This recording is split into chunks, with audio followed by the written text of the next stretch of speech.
Amém? Amém. Então vamos lá para o livro de Josué, se preparando para a conquista, não é? Glória. Ô, glória. Estou aqui esperando, papai. Da glória que a muralha cai. Aleluia. Vamos lá para o capítulo 6 de Josué e o versículo 26 e 27. Merci beaucoup, irmã. Vai receber galardão. Glória. A pedra A palavra de Deus diz assim, né? Olha a pedra.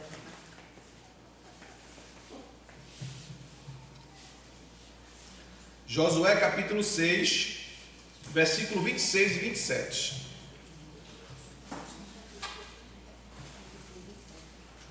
Diz assim a palavra de Deus. Naquela ocasião, Josué proclamou este juramento solene e disse: Maldito seja diante de Deus o homem que reconstruir a cidade de Jericó. Ao custo da vida de seu filho mais velho, lançará os alicerces da cidade, e ao preço de seu filho mais novo, concluirá as suas portas.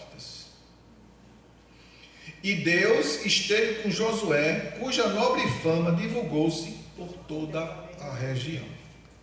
Amém, irmãos? Amém. Vamos hoje entrar em detalhes que a gente não entramos ainda desde o início que a gente começou a falar sobre este assunto, né?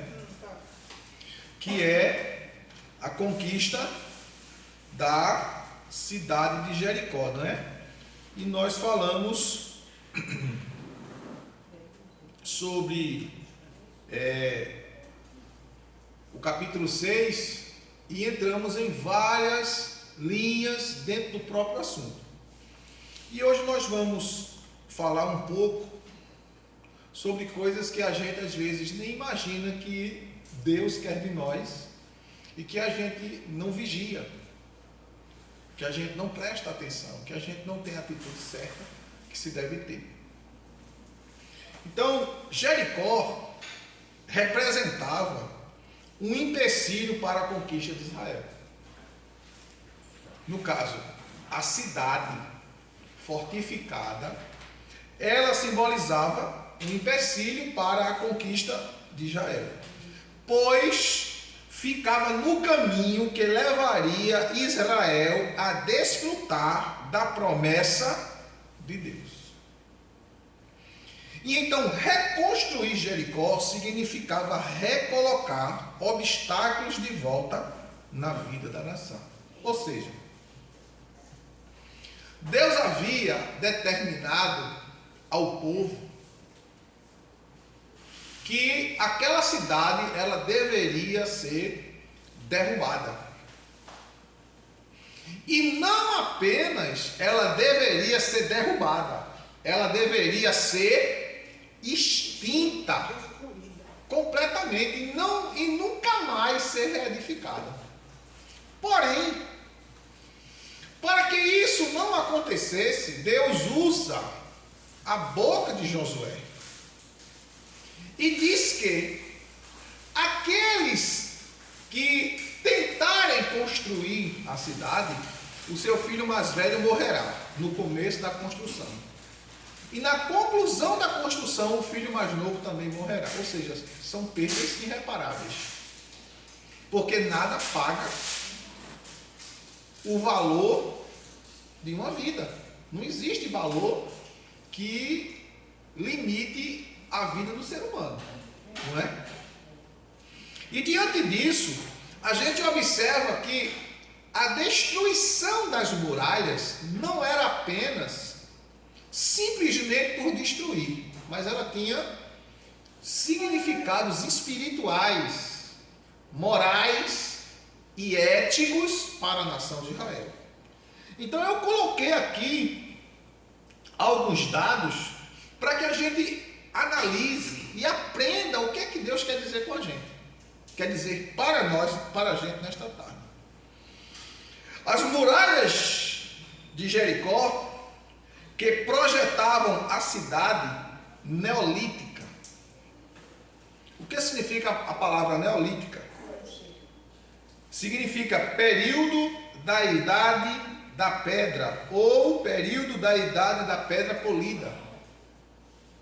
Então, a cidade de Jericó, antes dela ser destruída, ela já tinha, segundo a arqueologia, 8.000 anos de existência. Já tinha 8.000 anos de existência. E aquela cidade de Jericó não era a primeira, certo?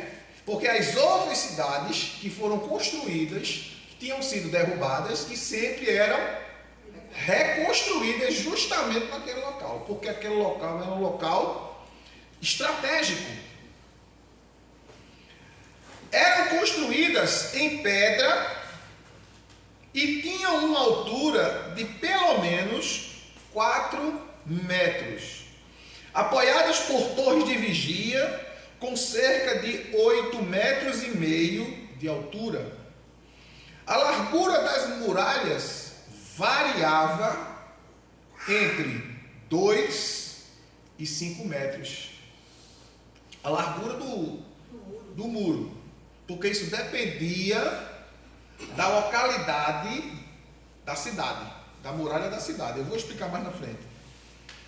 A cidade era relativamente pequena, com cerca de 2,5 hectares.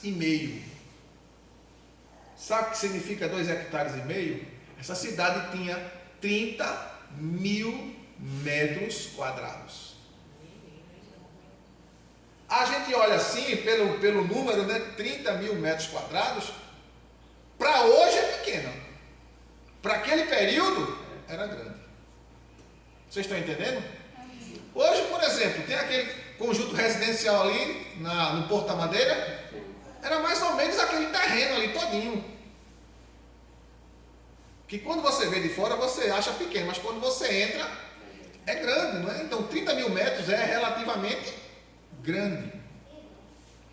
E os detalhes, vamos se apegar aos detalhes dessa conquista que Deus trouxe para a nação de Israel.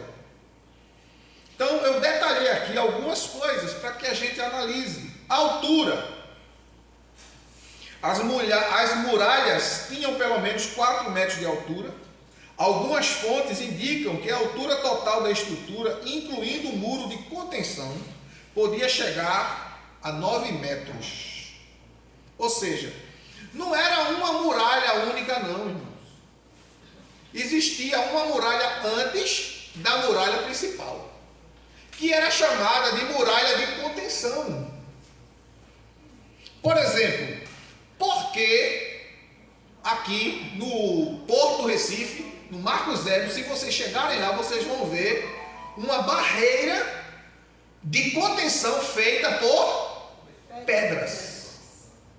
Qual é o objetivo? Impedir as pancadas mais fortes das ondas de água, não é isso? Então, nas muralhas não era diferente. Tinha a primeira muralha. Depois dessa primeira muralha, tinha outra muralha mais alta.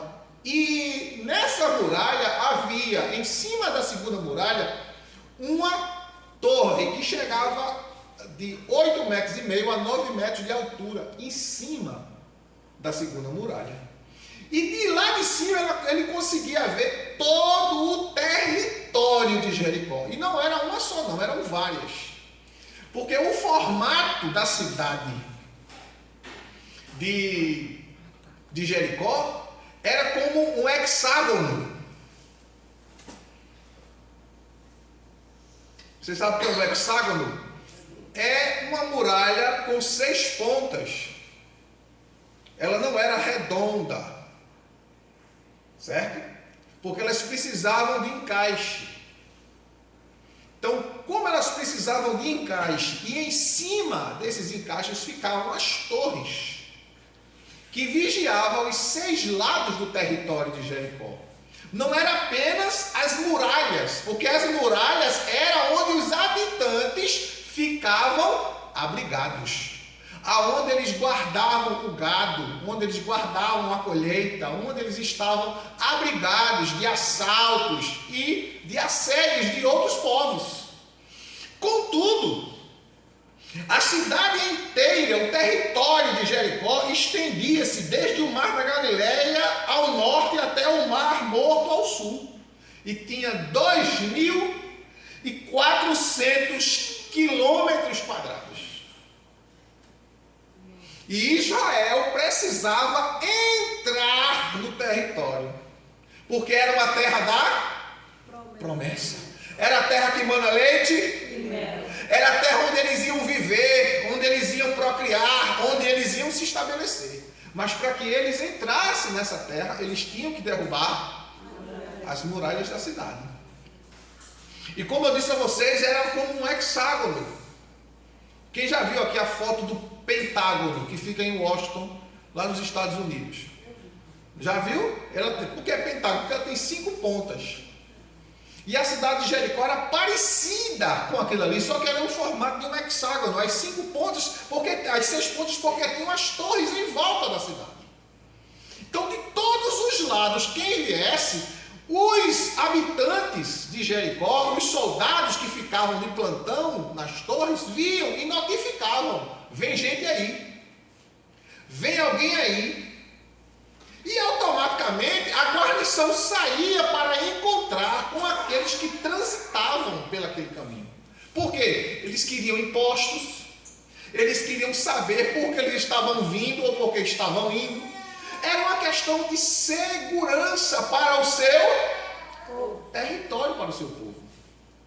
E quando eles souberam que Israel iria passar por ali, e que havia uma promessa de Deus para a nação, para que aquele lugar fosse dado a eles. Eita Jesus. Irmãos, quando Deus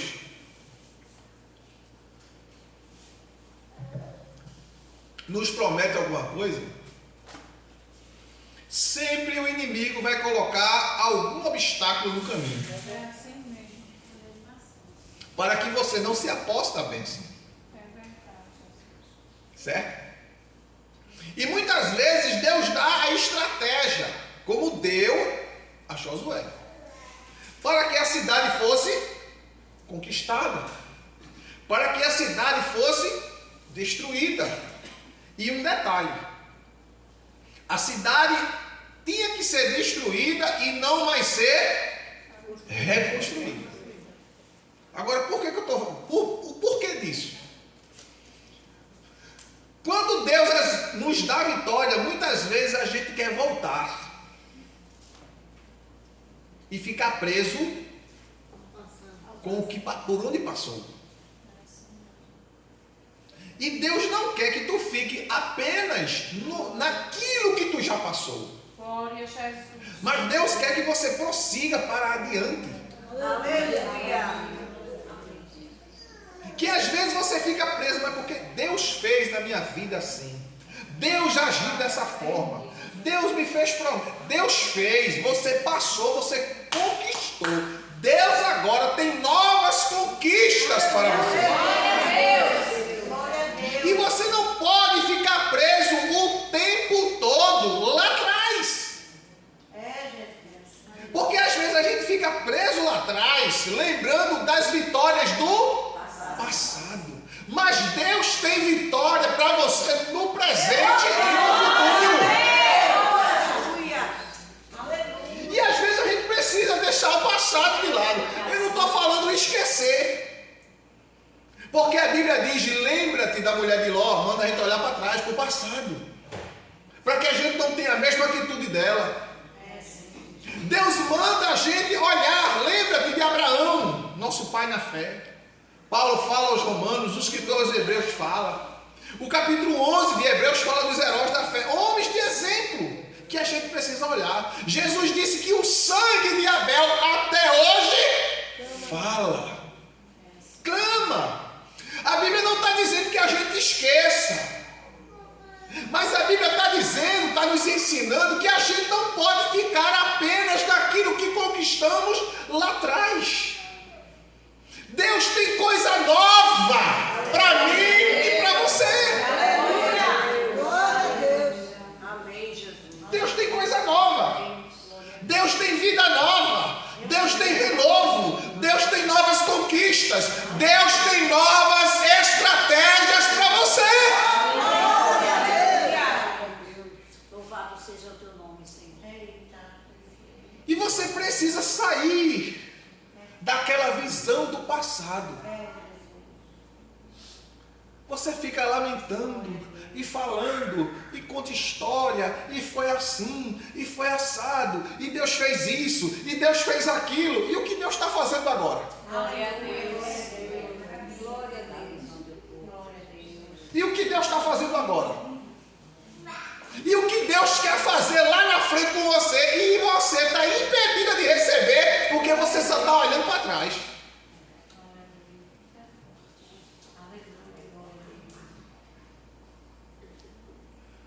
Mas olha para frente. Paulo disse: prossigo para o alvo. E como eu prossigo para o alvo, eu preciso deixar as coisas que para trás ficam. Porque eu tenho agora uma nova proposta. E qual é a proposta? Alcançar a coroa da vitória. E muitas vezes Deus quer trazer algo novo, mas a gente não quer deixar o velho. Tu estás entendendo o que Deus está te dizendo? Glória a Deus. Deixa o velho. Às vezes a pessoa, são coisas que geram para estar resolvidas na sua vida e em você. Mas você não consegue resolver porque você está atrelado a lá atrás. Solta o cabo da nau. Aleluia.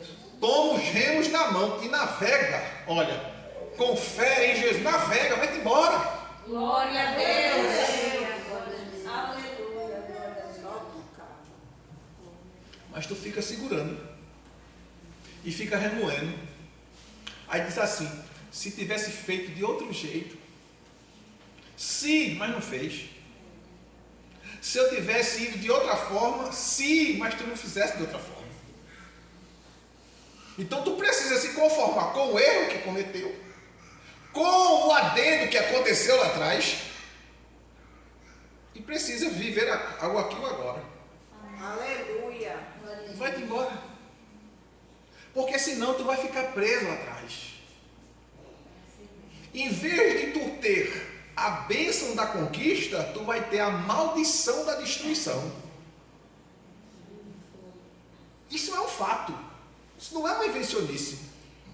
Então vamos adiante para depois a gente vai, mas volta. Vai um pouquinho e volta. Então essa era a altura das muralhas. Largura.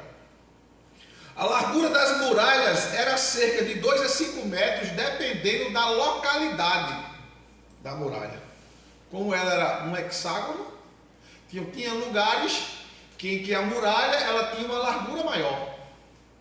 E tinha lugares que ela tinha um estreitamento menor. Não é? A espessura da muralha.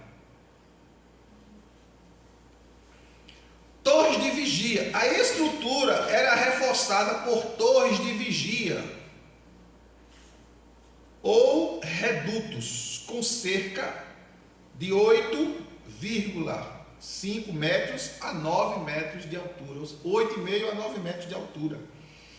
Perímetro. O perímetro das muralhas era de aproximadamente 600 metros. Como eu disse a vocês que era um hexágono, e era o espaço da cidade ali, murada de Jericó, era de, quem lembra? 30 mil metros quadrados. Então o perímetro que ficava em volta da cidade era de mais ou menos 600 metros. Que dava esse formato hexagonal onde se desenvolvia as torres de vigia, quando eles conseguiam ver todo o território de Jericó ao longe, vigiando quem ia e quem via, quem entrava e quem saía. E para que vocês entendam, não é? O que é mais ou menos esse perímetro, ele é formado por um polígono. Aí, pastor, complicou mais ainda. Eu estou tentando ser didático para que vocês entendam porque a vitória de Jericó, sobre a cidade de Jericó, foi muito grande. Aleluia. Foi muito grande para a época. Se fosse uma coisa para hoje, seria muito fácil. Por quê? Por causa do tipo de armamento que existe hoje. Mas para aquele período, era uma coisa inexpugnável, era impossível entrar, invadir a cidade de Jericó, era impossível. Porque além das muralhas altas e fortificadas, as pessoas que, mesmo que fosse um grupo pequeno, eles estavam altamente armados. E que a possibilidade deles ganharem era muito maior, porque eles estavam de cima para baixo.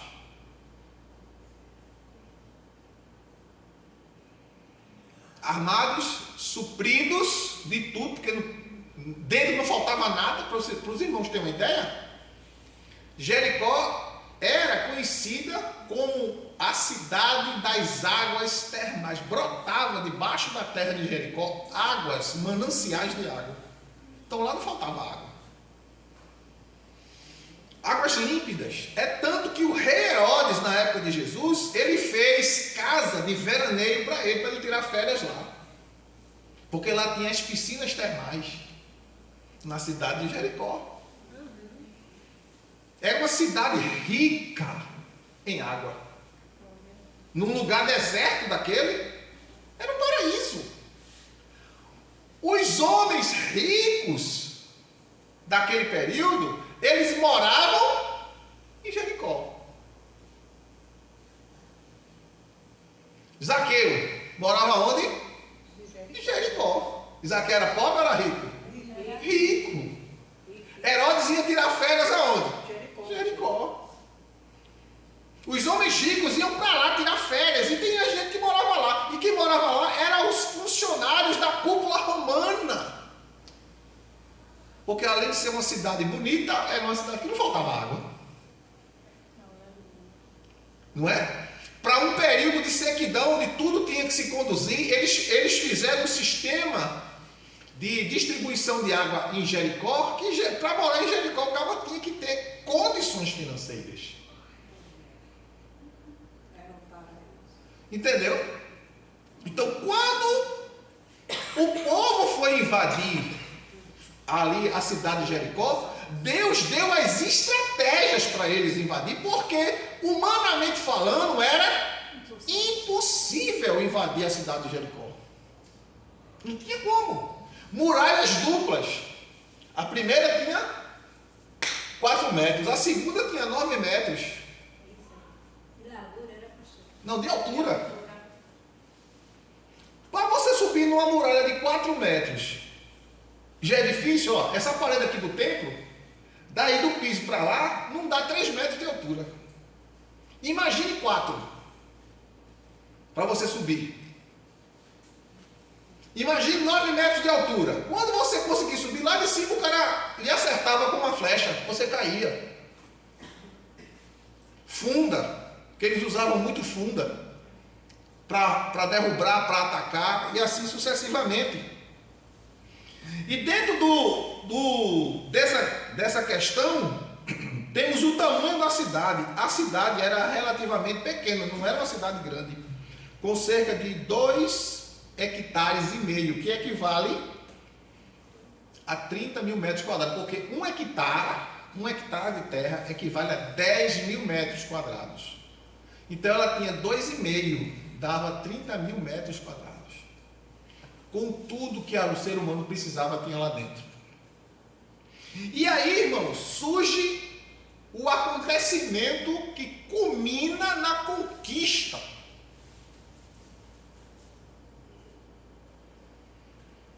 As muralhas de Jericó, elas caíram de dentro para fora. É como se Deus tivesse pego a mão dele, botou na muralha maior e fez isso, ó. Puxou. Demoliu tudo. E é justamente, irmãos, em volta desse círculo, desse perímetro que se fazia em volta, que foi onde Deus disse: fique aqui. Nesse círculo, nesse perímetro. Porque quando derrubar a muralha, não atinge vocês. E vocês vão invadir Jericó, de onde a muralha cair. Aleluia, glória a Jesus. Ou seja, às vezes a gente quer conquistar as coisas no lugar que a gente acha que deve estar. Mas você tem que estar no lugar que Deus colocou você para conquistar. E o lugar, muitas vezes, que a gente está para conquistar, a gente não quer. A gente diz assim: Jesus, por que o Senhor me botou aqui nesse lugar?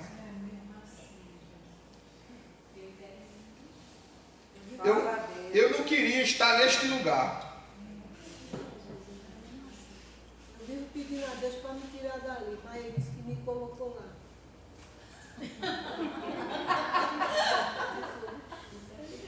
É assim mesmo, Jesus.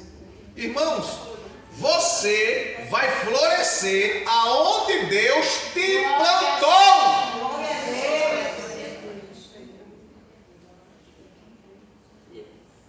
Por que, pastor, eu tenho que estar ali? Porque é ali que Deus vai te exaltar, é ali que Deus vai fazer você crescer, é ali que Deus vai mostrar os seus inimigos. Glória a Deus. E não é no teu tempo, nem é no meu tempo, é no tempo de Deus. Porque crente, irmãos, crente tem dono. Crente tem dono. Quantas pessoas olham para você e dizem: você é uma coitada. Isso não sai disso. É disso para pior. Você não vê, mas dizem. É disso para pior. Cada dia que passa a gente só vê dificuldade. A gente não vê para canto nenhum. O negócio é para a igreja, vai para a igreja, vai lá, vai entregar o dinheiro dela lá ao pastor e só vive desse lenga-lenga.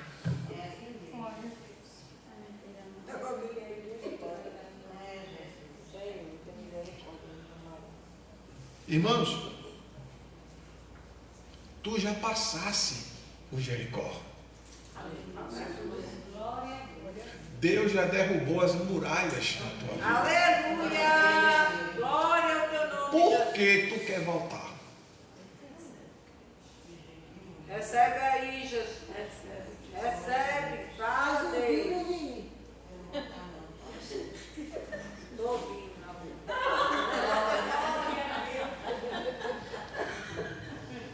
Essa minha. Por que tu quer voltar? Tu já passasse, tu já conquistasse, Glória a Deus. tu já vencesse, tu já derrubasse. Amém. Mas tu fica o tempo todo querendo voltar. Repreende em nome de Jesus.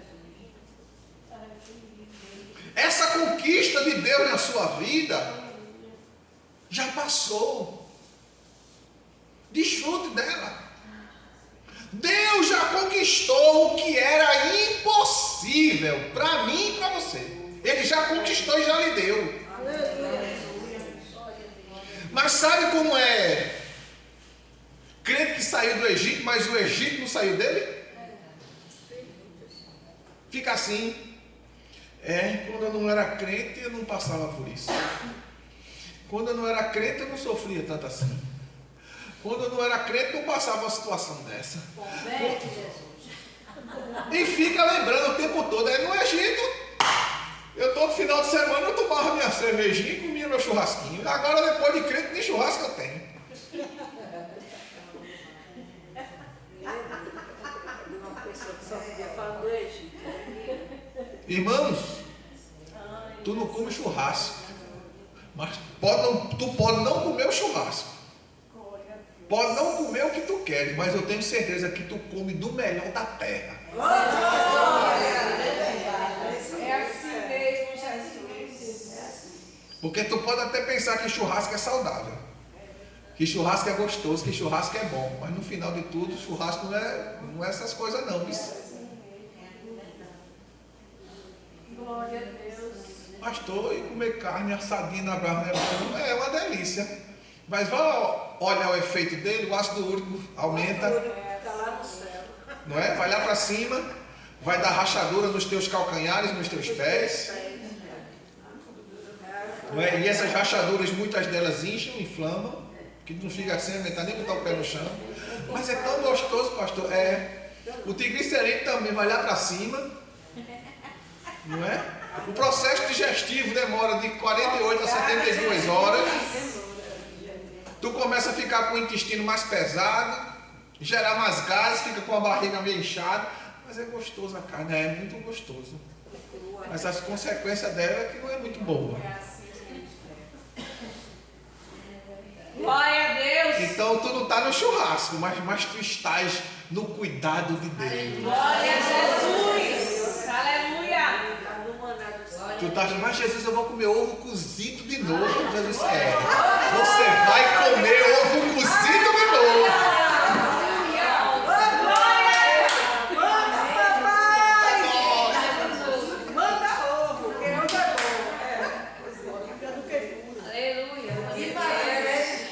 Aí Deus diz assim para você: coma ovo cozido, minha filha. Sabe por quê? Porque tem uma substância chamada molina, que é boa para o cérebro. E você não vai esquecer de nada que eu tenho lhe prometido.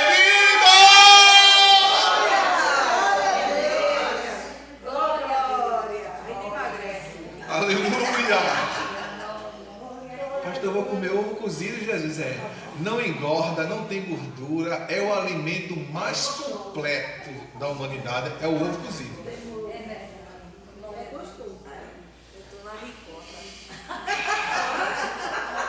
Tá vendo aí? Na rica, até o nome, tá rica.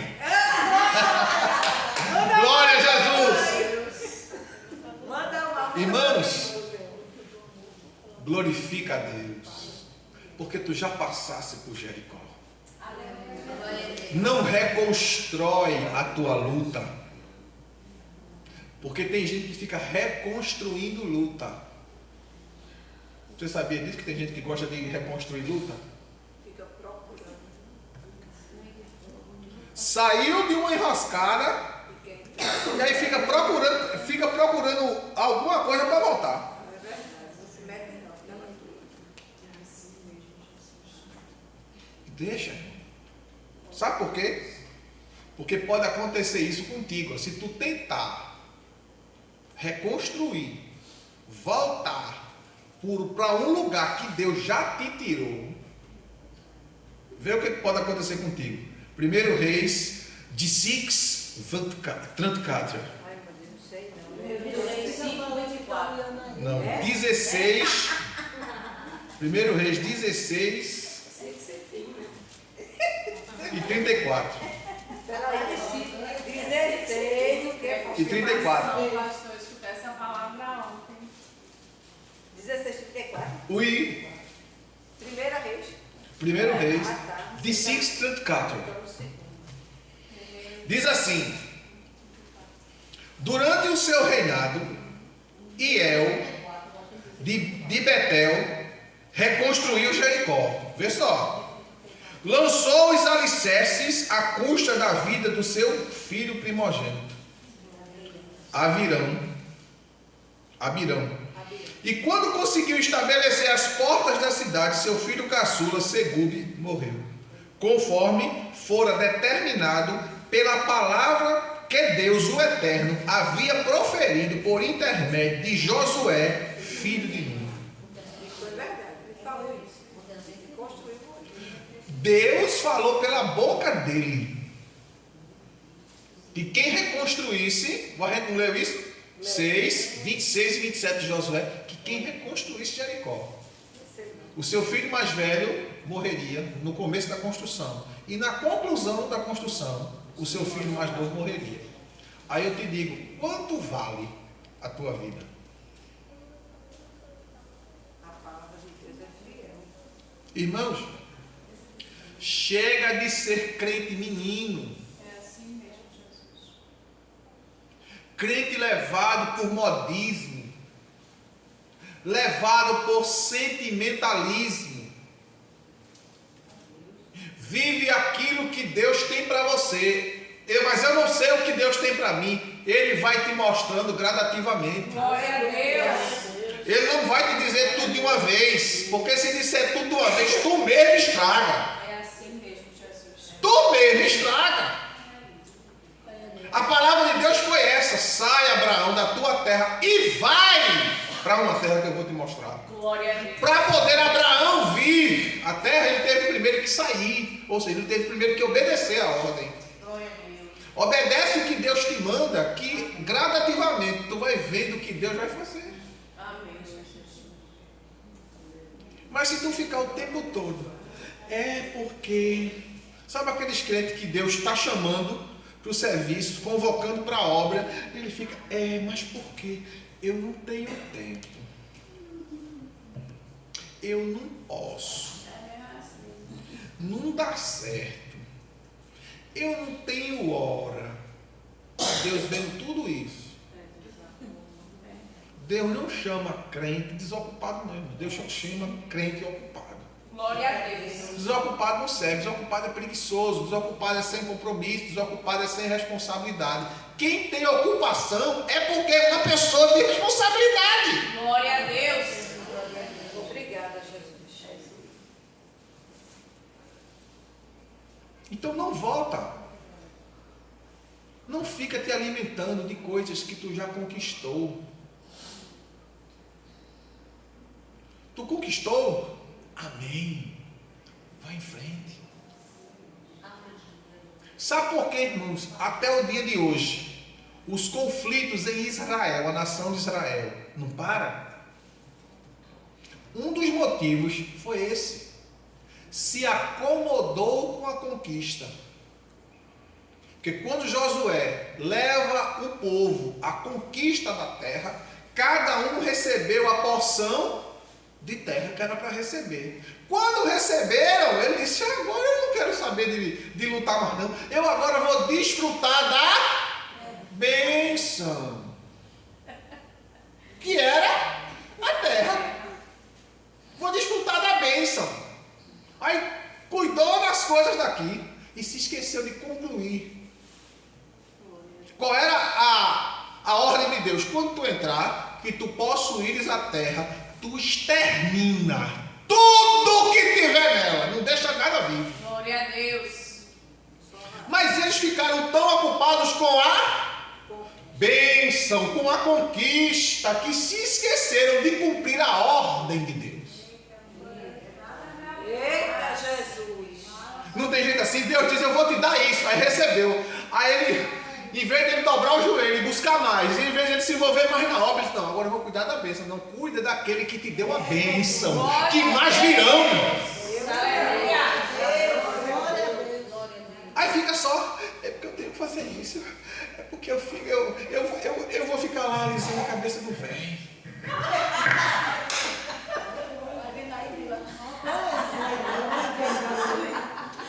Tá vendo, né, Vila? Fala, Jesus. Cuida da bênção, mas foca no abençoador.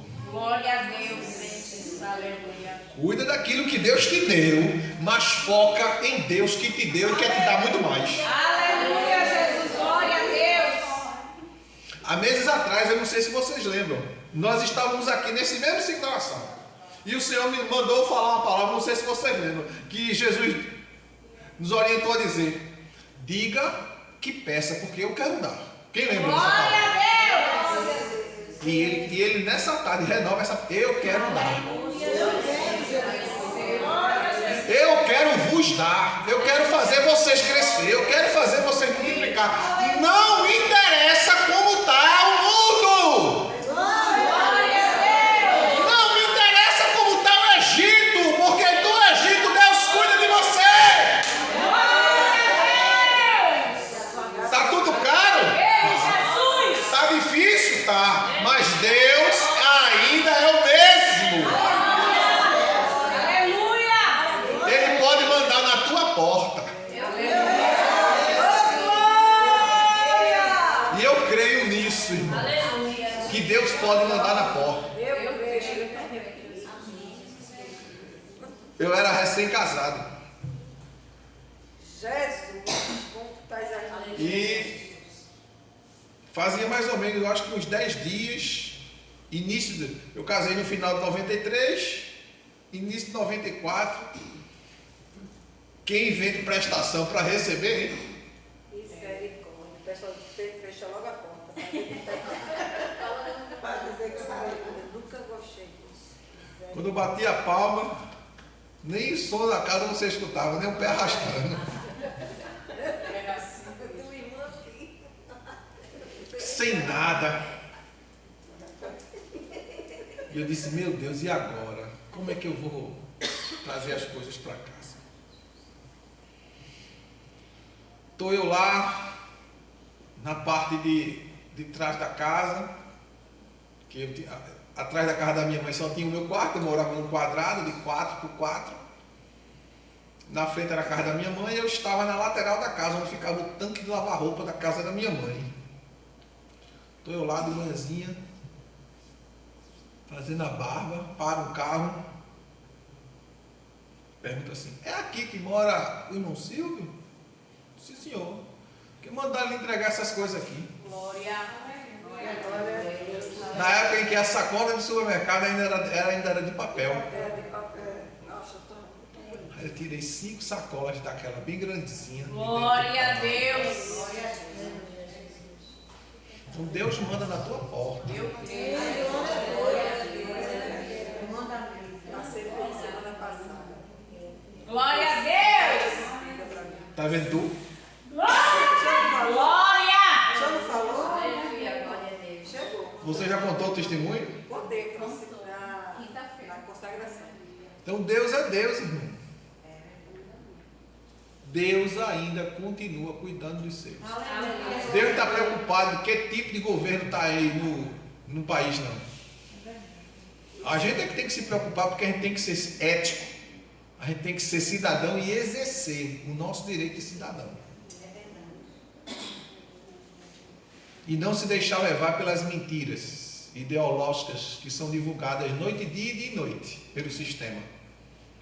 Focar naquilo que a Bíblia ensina, saber, ver e ouvir e decidir de forma certa. Faraó governava o Egito, mas quem humilhou Faraó governava o mundo. Glória a Deus. E Deus não mudou. Enquanto o Egito estava morrendo com as pragas, Deus estava preservando o seu povo. Oh, glória a Deus. Até hoje preserva. Deus estava preservando o seu povo. Amém, Jesus. Então, não é tempo da gente ficar o tempo todo amarrado em uma coisa de onde Deus já te tirou. Glória a Deus. Glória a Deus. Deus já fez você conquistar. Eu creio, Jesus. Tome posse da sua conquista. Tenha uma atitude, foque naquele que fez você conquistar e que tem algo mais para você. Você crê nisso? Amém. Diga amém. Amém. Amém? Amém. Então vamos nesta tarde para mais uma